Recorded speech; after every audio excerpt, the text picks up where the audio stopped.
ricordo quando per la prima volta con le colleghe abbiamo proposto l'idratazione, che per noi della residenza sembrava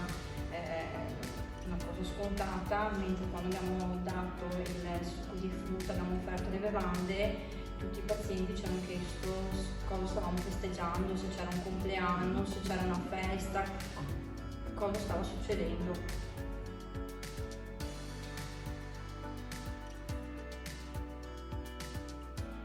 Cosa che una signora, quando l'ultimo giorno mi ha salutato, mi ha detto,